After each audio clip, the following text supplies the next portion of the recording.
الرسالة وأدى الأمانة ونصح الأمة ومحى الظلمة وكشف الله به الأمة وجاهد في الله حق جهاده حتى أتاه اليقين.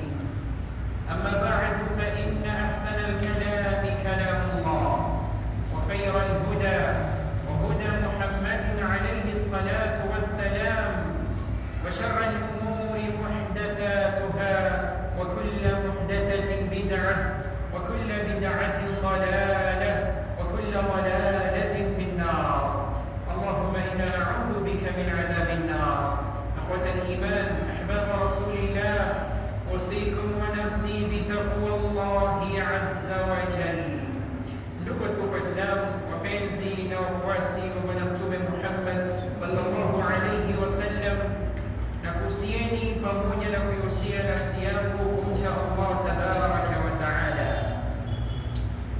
Inna mawdu'a khutbatina al-yawma bi'idhnillahi jalla jalaluhu unwanuha yaqul ahammiyatu ibadati al-hajj wa fadliha.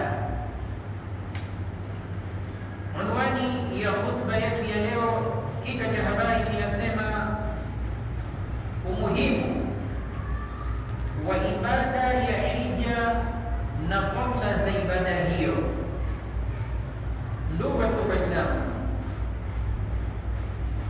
nimependa kuiwasilisha hii mada kwa ajili ya kukumbusha umma wa Kiislamu baada ya kuonekana kwamba hii ni moja katika ibada ambazo wengi wetu tumekuwa ni wenye kuzipuuzia. Ni katika ibada ambazo hatujazipa umuhimu wake, ambapo yafika pahala ukamwona mtu uwezo na wasaa wa kutekeleza ibada hii anao, lakini kwa kutotambua umuhimu wake na fadhila zake na ni ibada ambayo ina daraja gani, basi anafika mahala akawa mwepesi sana kupuuzia kwa kutoyajua hayo.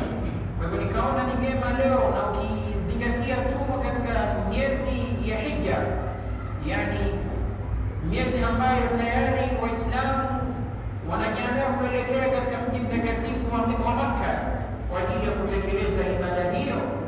Kwa hivyo nikaona ni vyema kuiwasilisha hii mada ili wale ambao Allah subhanahu wa ta'ala amewapa uwezo wa kuielekea ibada hiyo na wafanye haraka.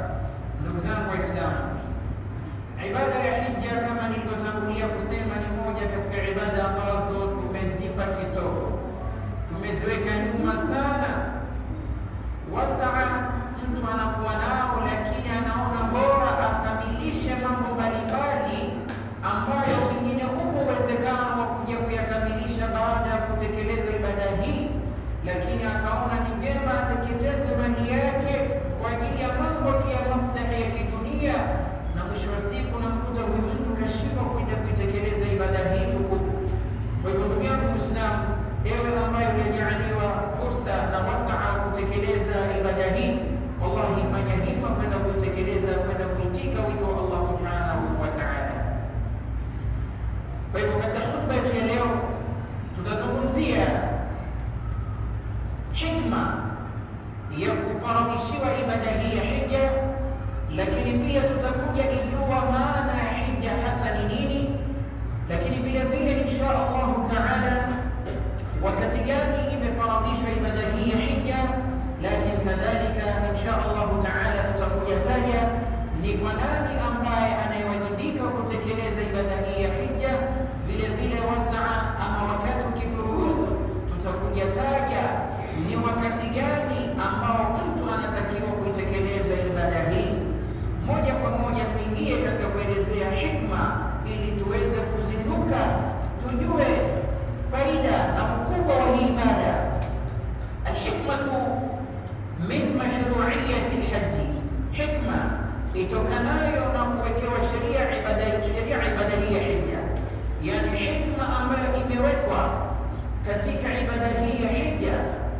Moja katika hikma hizo, shuria alhajju lima fihi min alajri alazim walmanafi alkathira walfawaid الجامة التي تعود على الفرد والجماعة بالخير والفلاح. imewekewa sharia ibada hii ya hija kwa yale ambayo yaliyomo ndani yake yatokanao na ujira uliokuwa mkubwa, lakini na manufaa yaliyokuwa mengi na fawaida zilizokuwa kubwa, faida ambazo manufaa ambayo burudi haya manufaa na faida hizo kwa mtu mmoja mmoja, lakini kwa jumuiya nzima, kwa kheri mbalimbali ambazo anaweza kuzipata yule mtekelezaji wa ibada hii, lakini pia na kufaulu kulikokuwa kukubwa. Watamnahuhu masaliha adhima dunyawiya, diniya wa dunyawiya, lakini pia ni ibada ambayo inampa maslahi yaliyokuwa makubwa kabisa ya kidunia, lakini pia na ya kidini, wa thaqafia, lakini pia na zile tamaduni za kidini, wa ijtimaiya, na zile tamaduni za kijamii. Faqad qala sallallahu alayhi wa sallam, alhajju almabrur laysa lahu jazaa'un illa aljanna. Hija ambayo iliyokubaliwa, hija iliyokubalika haina malipo isipokuwa ni pepo ya Allah subhanahu wa ta'ala. Ndugu wa Uislamu, kwa mukhtasar, hiyo ndio hikma miongoni mwa hikma za kuwekewa sheria ibada hii ya hija. Sasa tutambue nini maana ya hija. Alhajju lughatan alqasdu, maana ya hija kilugha ni kukusudia, yani kukusudia kitu, na hapa kukusudia nyumba ya Allah subhanahu wa ta'ala iliyoko katika mji mtakatifu wa Makkah. Hii ndio maana ya hija, kwa maana kukusudia. Ama tukija katika maana ya kisharia, alhajju shar'an at-ta'abbudu lillahi ta'ala biadai manasik alhajj, ni kumwabudu Allah subhanahu wa ta'ala kwa kutekeleza ibada za hija, kwa kutekeleza yale yote yanayofungamana na ibada hii ya hija. Hiyo ndio maana ya hija kisharia. Ndugu zangu Waislamu, walhajju huwa ruknu al-akbar min arkani al-islam, na hija ni katika nguzo kubwa zaidi miongoni mwa nguzo tano za Uislamu. Hilo lazima lieleweke wazi. Hija ni moja katika nguzo ambazo zimesimamisha Uislamu, yani hii dini tukufu ya Kiislamu mpaka inasimama, basi katika nguzo ambazo zimeishikilia hii dini ikiwemo nguzo hii ya ibada ya hija. Kwa si jambo la kukuzia na si jambo la kuchukulia kwa ni la kawaida, ikawa mtu hulipi umuhimu wake, hulipi uzito wake. Kama ilivyokuwa ibada ya sala kuwa ni moja katika nguzo za Uislamu, na tukafahamu kabisa kwamba ni nguzo kubwa, kadhalika nguzo hii ya hija ni miongoni mwa nguzo muhimu, tena katika nguzo kubwa zaidi ambazo zimeshikilia dini yetu tukufu ya Kiislamu. Waman ankara wujubahu faqad kafara, na yeyote ambaye atakayepinga na kukanusha ule uwajibu wa ibada hii ya hija au wajibu wa nguzo hii ya hija, ikawa mtu anapinga, ikawa anakanusha, akaitakidi kwamba sio muhimu au sio wajibu, yani si jambo la lazima, huyu amekwisha kufuru wa tabda al-islam biijma'i al-umma, lakini pia ametadi kutoka katika Uislamu kwa makubaliano ya wanazuoni wote. Kwa hivyo haiwajibiki hata siku moja, na haipaswi kwa Muislamu yeyote kuhudhurisha zana katika kichwa chake kwamba hii ibada ya hija labda ni jambo tu la kawaida au la khiari, kwamba mtu labda ukitaka unaweza ukatekeleza na usipotaka basi unaweza ukaachilia mbali. La wallah, kama mtu utathubutu kupinga uwajibu wa ibada hii moja kwa moja kwa makubaliano na wanazuoni, mtu huyu anakuwa amekwisha kufuru, lakini pia anaweza akatoka katika dini tukufu ya Kiislamu biijma'i al-umma, kwa mafikiano ya wanazuoni wetu tukufu. Ndugu zangu Waislamu, moja katika dalili za kuonyesha kwamba hii ibada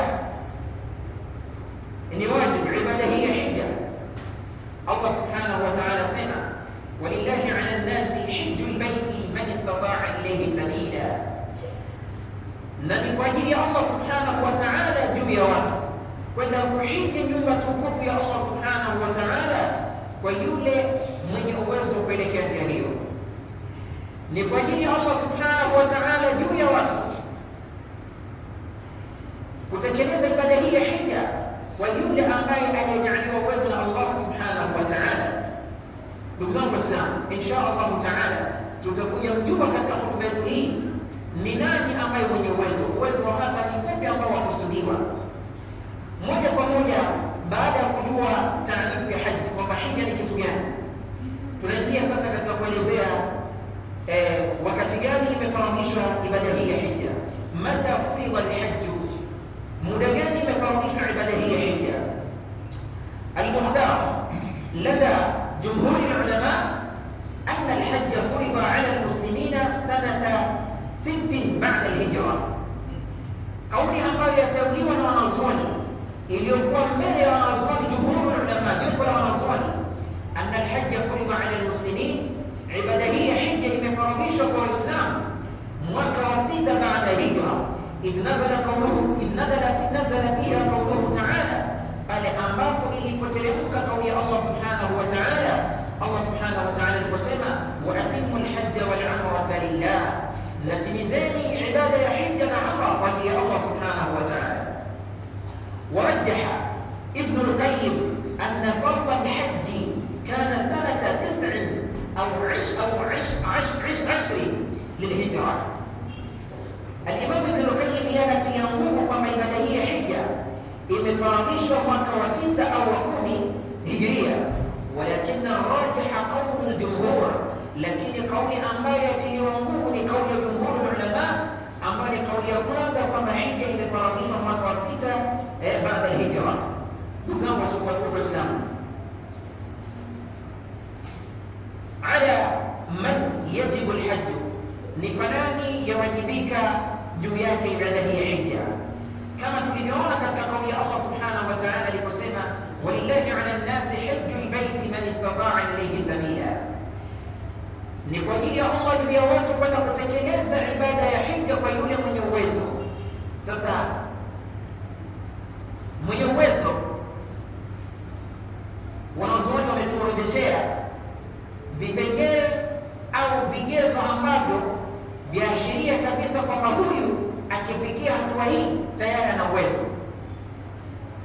Sasa ni vitu gani au vipengele gani ambavyo vinathibitisha kwamba huyu tayari uwezo amekwisha kuwa nao, ambapo anawajibika kwenda kuitekeleza ibada hiyo? Bima tatahaqqaqu al-istita'a, kwa kitu gani udhibiti uwezo? Tatahaqqaqu al-istita'atu bima yali, udhibiti uwezo kwa yale yafuatayo. Jambo la kwanza, uwezo ambao wazingatiwa na sharia ili mtu awajibike kwenda kuitekeleza ibada hii. Jambo la kwanza, sihhatul badan, kuwa ni mzima wa afya, awe ni mzima wa afya, asumbuliwi. Hilo jambo la kwanza, kwa maana awe asiwe na mgogoro wa afya, mwili wake uwe imara, afya yake iwe imemarika. Huu ni uwezo wa kwanza. Lakini kigezo cha pili ama uwezo aina ya pili, amnu tariq, njia ya kuelekea huko iwe na amani, iwe salama, haina tatizo lolote ambalo linaweza likahatarisha maisha yako, kwa maana ile njia iwe na amani. Lakini jambo la tatu, milku zadi wa rahila, kumiliki masrufu na kipamba, kumiliki masrufu na kipamba, kwa maana uwe una nauli ya kuelekea huko, lakini pia kipamba uwe nacho ambacho kinaweza kikakubeba kukupeleka huko. Taban, hili ni jambo la tatu katika vitu ambavyo zingatiwa kwamba huyu au yazingatiwa kudhibiti uwezo. Jambo la nne, adam wujudi ma yamna'u an-nasa min adh-dhahabi ila al-hajj, kutokuwepo jambo ambalo linaweza likawazuia watu kuelekea katika ibada ya hija. Lisiwepo jambo lolote ambalo linaweza likawa ni kikwazo, pingamizi kwa wale wanaokusudia kwenda kuitekeleza ibada hiyo. Kwa hivyo lisiwepo jambo la aina yoyote ambalo linaweza likawa ni kikwazo cha mtu kuelekea katika ibada tukufu ya hija. Kalhamsi, kikwazo kama vile mtu kufungwa, ikawa amefungwa, au walkhawfi min sultani jairi, au mtu kuingiwa na hofu, yani mtu akawa na hofu itokanayo na sultanu jair, yani kiongozi dhalim, kiongozi jeuri, kiongozi dhalim, yani mtu ambaye anaweza, yani kwamba mathalan yeye ni mtawala alafu akaweka vitu ambavyo yani moja kwa moja vyazuia, vyaweza vikamfanya mtu awe mzito, vyamzuia kuelekea katika ibada ya hija. Ikawa kuna vikwazo ambavyo vimesababishwa au vimewekwa na kiongozi dhalim mpaka mtu kafika hatua ya kutoweza kwenda kuitekeleza ibada hii. Kwa hivyo ikiwa hivi vyote vimetoweka, havipo, basi ndugu yangu Muislamu, hakika una uwezo kwenda kuitekeleza ibada hii na ni wajibu juu yako kwenda kuikamilisha ibada hii. Ibada, ndugu wa Islam, ala man yajibu alhajj, ni kwa nani ambaye yawajibika sasa baada ya kukamilisha hivi vigezo vilivyowekwa na sharia tukufu? Ni kwa nani ambaye anayewajibika kwenda kuitekeleza hii ibada ya hija? Je, ni yeyote yule muda kuwa kwamba tayari amekwisha kamilisha hivi vigezo vilivyotajwa, tayari mtu anaweza kujiamulia tu kwamba aende? La yajibu alhajju illa ala man ijtama'at fihi shurut taliya biittifaq alulama, haiwajibiki ibada hii ya hija isipokuwa kwa mtu ambaye yamekusanyika kwake masharti yafuatayo kwa mafikiano ya wanazuoni, wa hiya 5 shuruti, na masharti yenyewe ni 5. Jambo la kwanza, baada ya kwamba tayari vigezo vimekusanyika, vimekamilika, alislam, hakikisha ni Muislamu, yani Muislamu, uwe Muislamu. Hii ni sharti ya kwanza ya kusihi kwa ibada ya mtu, yani ibada hii ya haji. Jambo la pili, albulugh, sharti la pili albulugh, kufikia baligh. Kwa maana mtoto mdogo kwake yeye sio wajibu, ijapokuwa akienda kule akahiji, hija yake inaweza ikasihi, lakini kwake yeye sio wajibu. Nini maana yake? Ni kwamba mtoto ambaye hajafikia baligh akienda kuhiji, dhima haiondoki, yani pale atapokuwa amekwisha baligh, yani kwamba sio kwamba ndio dhima imekwisha kuondoka katika maisha yake, kwamba hata lazimishwa tena kwenda kutekeleza ibada ya hija eti kwa sababu alihiji akiwa mtoto. La, akisha baligh atawajibika kurudi tena kuitekeleza ibada hii ya hija. Kwa hivyo mtoto mdogo hija yake itasihi na thawabu watapata wazazi wake, lakini yeye dhima haijaondoka, kwa maana atawajibika kisha baligh arudi tena kwenda kuitekeleza ibada ya hija. Kwa hivyo sharti la pili albulugh, mtu kufikia baligh. Sharti la tatu al-aqlu, kuwa na akili, akili yako iwe timamu, yani sio umetokwa na akili mwenda wazimu, hujitambui. La, hakikisha akili yako iko timamu, ndipo ambapo itakaposihi ibada yako hii ya hija. Taban ghayru al-aqil la yuqbal minhu ay ibada, asiyekuwa na akili hakubaliwi kutoka kwake ibada yoyote, kama Mtume alayhi salatu wasalam aliposema rufi'a al-qalamu an thalath, kalamu imenyanyuliwa kwa watu watatu. Maana kalamu haifanyi kazi kwa watu aina 3. Mtu wa kwanza ani naimi hatta yastayqidh, yani mtu aliyelala mpaka amke. Yani kama itakuja tokea na kama itawezekana mtu ambaye yuko singizini akafanya jambo la kumkasirisha Allah subhanahu wa ta'ala, jambo la kupelekea apate dhambi, muda wa kuwa hilo jambo kalifanya akiwa yuko singizini, hajitambui, kalamu pale haiwezi ikaandika, yani hawezi akapata dhambi kwa sababu hajitambui. Lakini jambo la pili au mtu wa aina ya pili ambaye kalamu kwake imenyanyuliwa, wa anil majnun hatta yafiq, na mwenda wazimu mpaka ajitambue, mpaka akili imrudie tena. Kwa hivyo mwenda wazimu akifanya ovu, kalamu haitaweza kuandika kwa sababu vile vile hajielewi. Na mtu wa tatu ambapo kalamu haifanyi kazi kwake, wa al-saghir hatta yahtalim au hatta yakbar, na mtoto mdogo mpaka akue, au kwa riwaya nyingine mpaka aote. Na kwa hivyo mtoto mdogo vile vile kalamu haifanyi kazi. Wa ghayru al-aqil, na asiyekuwa na akili vile vile kalamu haifanyi kazi. Kwa hivyo sharti la pili la kusihi ibada hii ya hija, kuwa na akili. Na sharti la 4 al-hurriya, mtu kuwa muungwana, kuwa huru, si mtumwa. ambalo linawajibika au ni sharti la kusihi kwa ibada hii ya hija pale mtu atapokuwa ameitekeleza. Na sharti la 5 na la mwisho, al-istitaa, kuwa na uwezo. Na uwezo kama tulivyoeleza, afya yako kuwa nzuri, njia kuwa ni salama, iko na amani, lakini pia kumiliki nauli na kifaa, lakini kutokuwepo kizuizi cha aina yoyote ambacho inaweza kukusababisha wewe kutokwenda kule ikawazuiliwa, kama vile kufungwa na kuwepo kiongozi mbali ikawa yeye ametengeneza vitu au ameweka mipango ya kuweza kukusababisha ushindwe kwenda kule. Yani hivi vyote vikitoweka, ikawa havipo, kwa maana una afya nzuri, njia na amani, una uwezo wa kumiliki nauli, lakini pia na kipamba na hakuna kizuizi chochote, ndugu Muislamu, hakikisha wajibu wa kwenda kuitekeleza ibada hii kwa wewe tayari umekwisha dhibiti.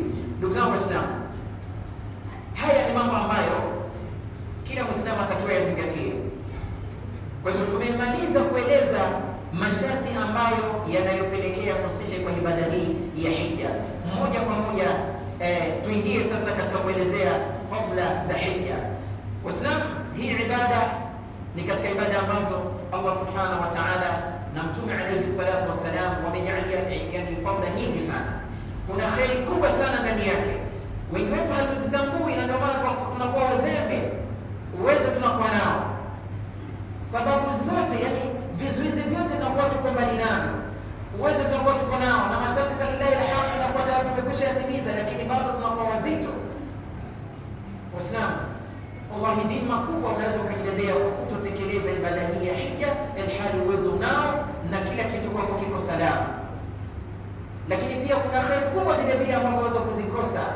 Kwa hivyo muombe sana Allah subhanahu wa ta'ala tupe taufiki ya kuweza kuzitekeleza, kwenda kutekeleza ibada hii ya hija. Ndugu zangu Waislamu, ni zipi fadhila za hija? Tuwe makini ili tuweze kuzipata, pengine insha Allah taala ikawa ni sababu mojawapo ya kuweza kutuhamasisha na kutusukuma kwenda kuitekeleza ibada hii tukufu. Aqulu ma tasma'un wa astaghfirullah li wa lakum fastaghfiruhu innahu huwal ghafur.